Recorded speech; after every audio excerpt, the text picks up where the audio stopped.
Hello dear kids, hope everyone is safe and sound. Wishing you all a very happy new year. So let us begin lesson number 3, which is marketing, and this is going to be the segment 1. Take a look at the lined up topics for you in this segment.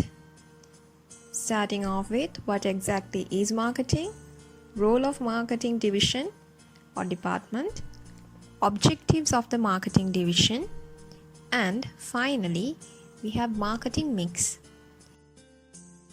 So this must be a very familiar topic since we have done this lesson on marketing in your previous grade. However, in this lesson, we are going to learn in a much more deeper level the important criteria falling under marketing. Before we begin with what exactly is marketing, let me ask you this. Imagine your mom is making a pizza for you and she has already prepared the dough and the base. Will you enjoy the pizza base alone without your favorite flavored toppings? Will there be any value to the pizza with just the base? Yes, absolutely not. You would not enjoy just a dough or pizza base. Just like that, without marketing, the business can't communicate its product values to the customers. It is essentially answering the question of customers as to why should we care to buy your product. So marketing starts by asking consumers who they are, what they want, and what they care about. Marketing is the process of teaching customers why they should choose your product or service over those of your competitors. And it is a form of persuasive communication. Businesses now focus on creating and fulfilling the wants of customers in an innovative and better way than the competitors. If the objective of your business is to sell more and more products or services, then marketing is what helps you achieve that goal. Anything that you use to communicate with your customers in a way that persuades them to buy your products or services is marketing. Therefore, the marketing department is crucial for businesses to keep in touch with its customers. No business can survive without this kind of function today. Finally, we can use the traditional definition of marketing to define it as the process of identifying the needs and wants of customers and then satisfying these needs and wants in a profitable way. In brief, marketing includes creating the product or service, identifying who is likely to purchase it, promoting it, and moving it through the appropriate selling channels. Marketing is a really powerful force. In fact, it is not the best good or service that wins, but the product with the best marketing strategy. So moving on to this area where we are going to discuss the role or the function of the marketing department. The first step is to understand the customers, their needs and wants. To do this, the marketeers carry out a market research through which they can identify new products, new markets, and new opportunities. If the objective of any business is to sell more products or service, then marketing is what helps them to achieve that goal. Anything that you use to communicate with the customers in a way that persuades them to buy the products or services is marketing. Therefore, to maximize profitability through maximizing sales revenue is one function of the marketing department. Sales revenue means the income received by the company for its sales of goods and services. So, as you can see, when the sales increase, income increases, and ultimately our goal to achieve more profit is accomplished. So in order to get to this point, marketing department helps by maximizing profitability by increasing sales. After identifying the customer base or the target market, Creating the goods and services by designing the entire marketing mix is also an important part of the marketing department. However, after planning out the marketing mix, it is important to implement it, since no plan is valid without it being put into action. Also, it continues to offer new and more improved products to the customers to increase brand loyalty. What is brand loyalty? Brand loyalty is the tendency of the customers to continuously purchase one brand product over another. For example, if your parents have been giving you stationery items from Atlas brand from your smaller years, you will continue asking for this brand for a longer period if you are satisfied with this brand. That is your loyalty towards the brand. Another example would be Apple company continue to offer new and more advanced or developed products annually and tries to increase the brand loyalty among the Apple users. Also, it is a must to understand the target set of customers by studying the market or which group of customers we are going to serve, and this method of market segmentation will be explained in detail in the second segment of this lesson. Just like any other department, marketing department also runs with 3 important objectives, goals or targets. Initially, to increase the product awareness among the targeted customers. Secondly, to provide information about the product features to the customers.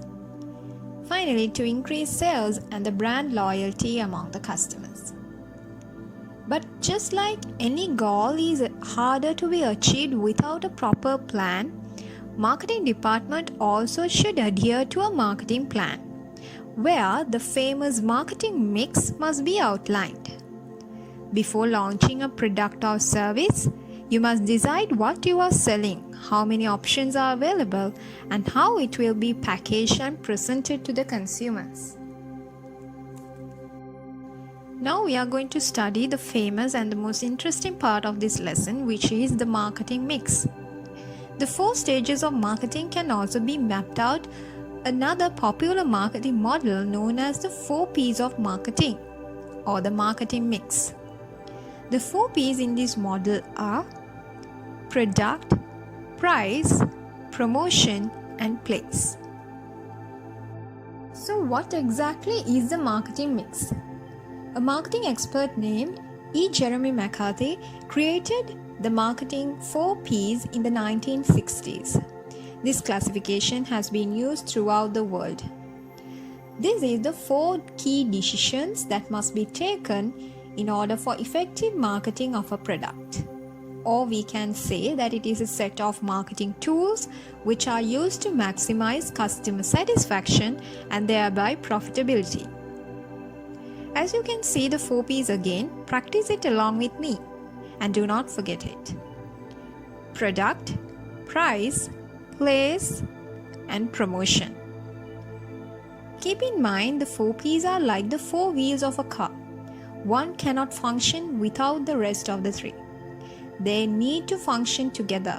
It is about putting the right product or a combination thereof in the place at the right time and at the right price.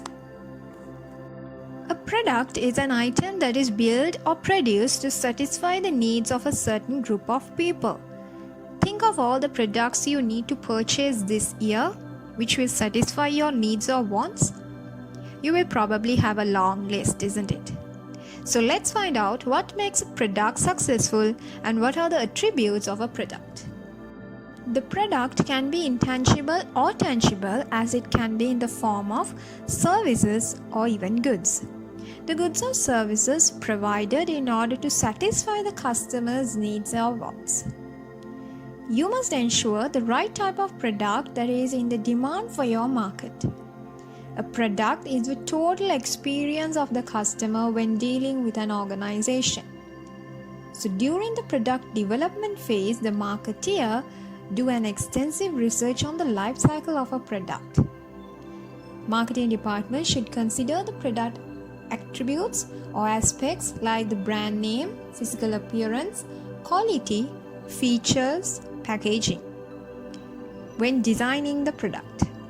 Marketers must ask themselves the question, what can I do to offer a better product to this group of people who are my customers than my competitors? One important part of studying what is a product is how a product can become successful in the market. First and foremost, no product is going to survive in the market if its ultimate purpose is not satisfied. So, the product should satisfy the needs and wants of customers, and that is a fundamental thing. Next comes the right quality.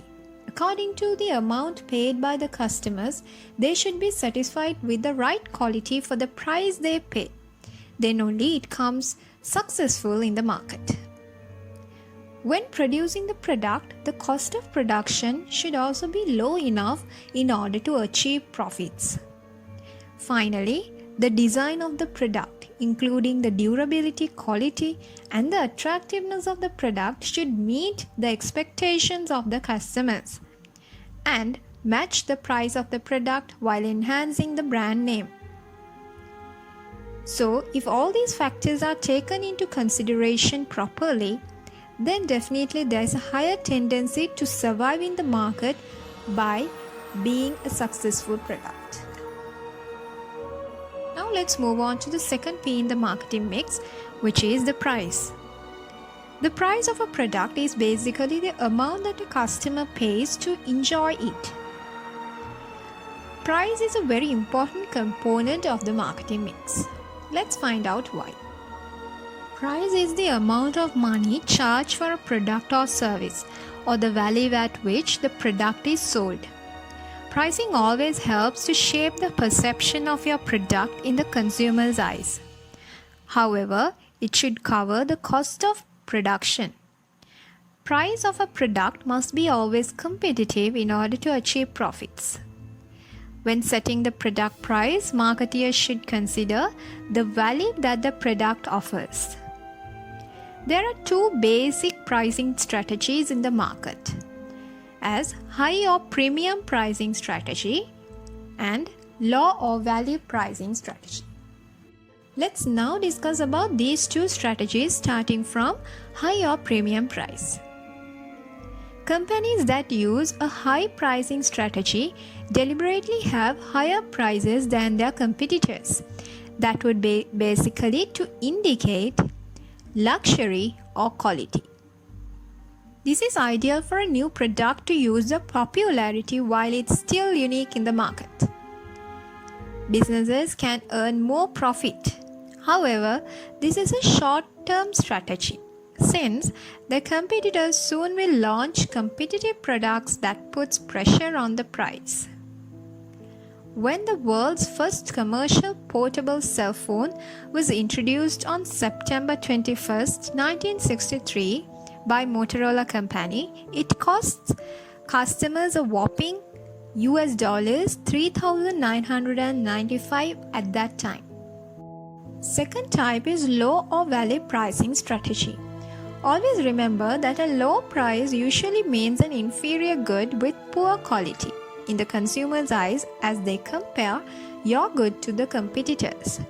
But it is not always the case. This may dissuade some customers from buying a product actually.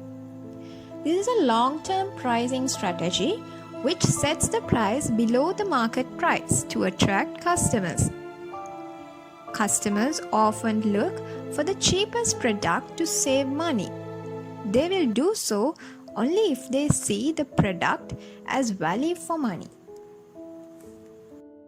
So children, this is the end of lesson 3, first half. I'll see you again with the second half of this lesson. And in our next segment, we will be focusing on the rest of the 2 P's, including place and promotion of the marketing mix. Thank you. Have a pleasant day.